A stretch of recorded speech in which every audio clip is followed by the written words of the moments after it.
داستان وامانده، روز 5. نویسنده سارا میران، خوانش سارا میران، پخش از کتابخانه اینترنتی آوای بوف. avayaboof.com.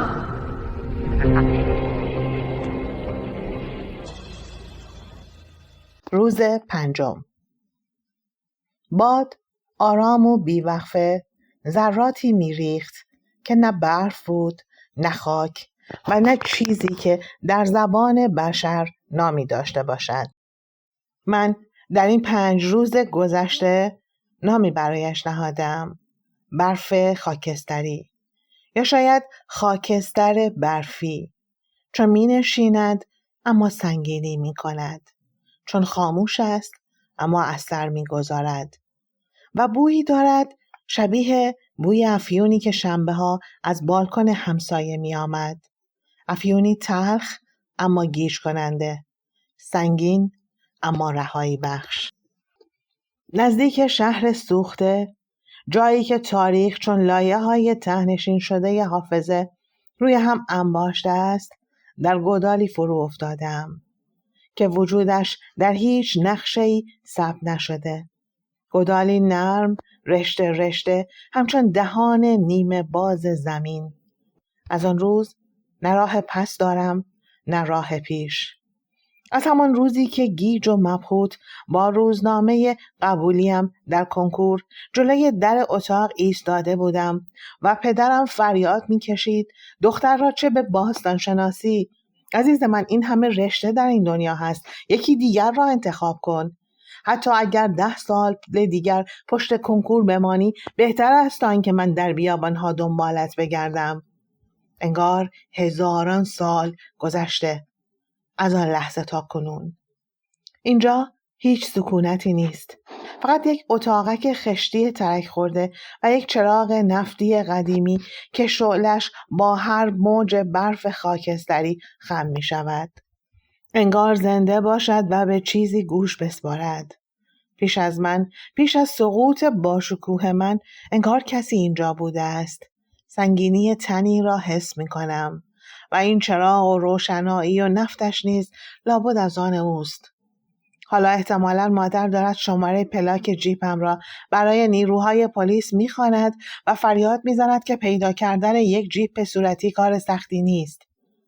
از همان شب اول فهمیدم که بیرون رفتن ناممکن است. مهم نبود طناب را چند بار بالا می‌انداختم. دیوارها هر بار با شنهای سرنده فرو می‌ریختند، اما از عمق آن چیزی کم نمی‌شد. گودال خصلت مکانهای زنده را دارد، میل به بلعیدن. مثل همان زمانی که نخستین بار عاشق شدم و دلم می‌خواست چون نهنگی باشم و او را در دل خودم نگه دارم. در دفتری که همراه داشتم شروع به نوشتن کردم. ابتدا برای اینکه نترسم، بعد برای اینکه فراموش نکنم و اکنون برای اینکه وجودم را توجیه کنم. انسان وقتی کاری برای انجام دادن ندارد، خودش دلمشغولی اختراع می کند. به بالای سرم نگاه کردم. چند روز و شب گذشته است. گمان می کنم یکی از مهره‌های کمرم شکسته باشد. وقتی از جیپ پیاده شدم و فقط 2 یا 3 قدم برداشتم و سپس به اینجا سقوط کردم، دائما خودم را سرزنش می کنم که نباید از محل تحقیقات خودسرانه بیرون می آمدم.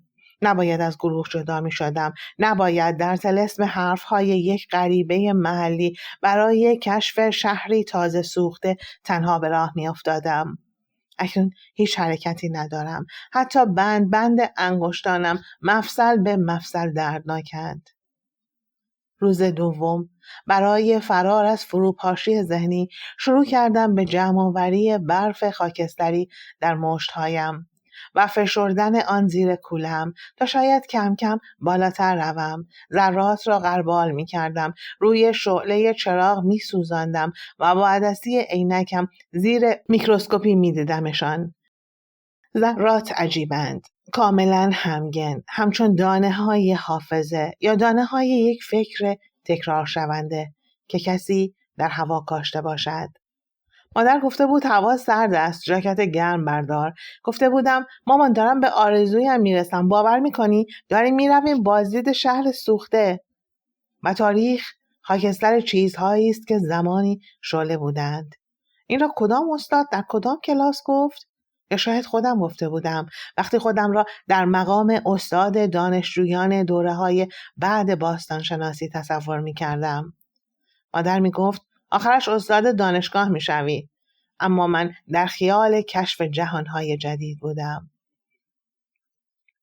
روز سوم با خودم گفتم بالاخره کسی خواهد آمد. صدای مردم محلی را میشنیدم. اینجا ته این گودال حتی نمره کامل پایان نامه‌ام را نیز گرفتم. منتظرم تا با اساتید عکس بگیرم. تشویق پرهیاهوی سالن را برای کشف تازه‌ام در علم باستان شناسی. شهری جدید، شهری بلنده چون عاشقی، شهری مذهبی و نیازمند قربانی. روز چهارم تغییر کردم. نه از ترس مرگ بلکه از عادتی عمیق و بیرحم که انسان را آرام آرام از خودش جدا می کند. اکنون هر صبح با وسواس برف خاکستری را با دستانم از اطراف جمع می کنم. انگار اینجا خانه‌ام باشد. عجیب است وقتی این کار را نمی کنم احساسی شبیه گناه سراسر بدنم را می گیرد. با صدای بلند بیشمارم. با اینکه تشنه هستم و هر کلمه تشنگیم را تشدید می کند. 10 مشت دست راست، 10 مشت دست چپ. و می کوشم آنها را زیر کمرم قرار دهم تا اندکی بالاتر روم. استراحت و دوباره. شاید گودال چیزی را در من فعال کرده است. مدار قدیمی در مغز انسان مربوط به زمانی که برای بقا باید مشغول می بود. حتی اگر مشغله پوچ باشد، کارهای بیهوده گاه تنها پلی‌اند که انسان را از سقوط روانی نجات می‌دهند. امروز چیزی یافتم. زیر لایه‌ای از برف خاکستری تکه‌ای استخوان سوخته. وقتی آن را برداشتم، پوسته‌ای از ذرات خاکستری چون گرد ماه از آن جدا شد. استخوان انسانی نبود. ساختار لوله‌ایش به هیچ دوره‌ای از تمدن‌های اطراف نمی‌خورد. انگار استخوان موجودی باشد که در این سکوت هزاران سال پیش گرفتار شده. بیش از آن که نامی بر زمین نهاده شود. هرچه بود، هشدار بود. نشانه‌ای از این که من نخستین نیستم. دوستم پرسید این همه دانشجو هست. چرا از میان همه تو انتخاب شده ای برای گروه؟ نمی‌دانستم چرا من. روز پنجم، جمعه، امروز.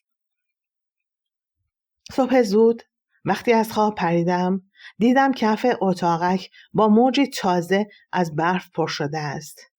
ذرات در هوا میچرخیدند چون موجوداتی که هدف دارند. وقتی دستم را میانشان بردم حس کردم اندکی گرمند چون نفس چیزی که نمیتوانم ببینم. در یادداشت‌هایم نوشتم گاهی مکانها حافظه دارند و انسان را فقط برای این نگه می‌دارند که فراموش نکنند. این فکر به طرز وحشتناکی آرامم کرد. و حال باید اعتراف کنم امروز فرصتی پیش آمد. طناب کوهنوردیم که همیشه کنار گذاشته بودم برای چند دقیقه در اثر ریزش ماسه ها در زاویه‌ای گیر کرد. شاید با اندکی تقلا می‌توانستم بالا بروم. کاملا می‌توانستم. اما نرفتم. گمانم سالهاست که اینجا هستم. شاید چون بیرون چیزی برایم نمانده. شاید چون گودال با همه خشونتش به من نقشی داده. نگهبان برف خاکستری بودن. شاید چون از همان زمان که تاشنه کاوش دنیا بودم ذاتاً متعلق به اینجا بودم. از روزی که به این رشته پا گذاشتم تا زمانی که برای پروژه پایان نامه با استاد و گروهمان به اینجا آمدیم. این پوچی، این نگاه به آسمان پرستاره، این سکوت سنگین، همان معنایی است که در عرفان‌های شرق و غرب می‌خواندم از چشم عقاب و دل سنگ. جمله‌ای به ذهنم رسید. آخرین جمله‌ای که پیش از تاریک شدن آسمان و هجوم برف خاکستری نوشتم. آزادی همیشه در بیرون نیست. گاهی فقط جایی است که دیگر دلیلی برای رفتن نداری. اگر روزی کسی این دفتر را پیدا کرد بداند من اینجا هستم و دستانم رمقی برای پاک کردن دانه های چند تکه و هندسی زیبایی که روی شیشه عینک شکسته‌ام می نشینند ندارم.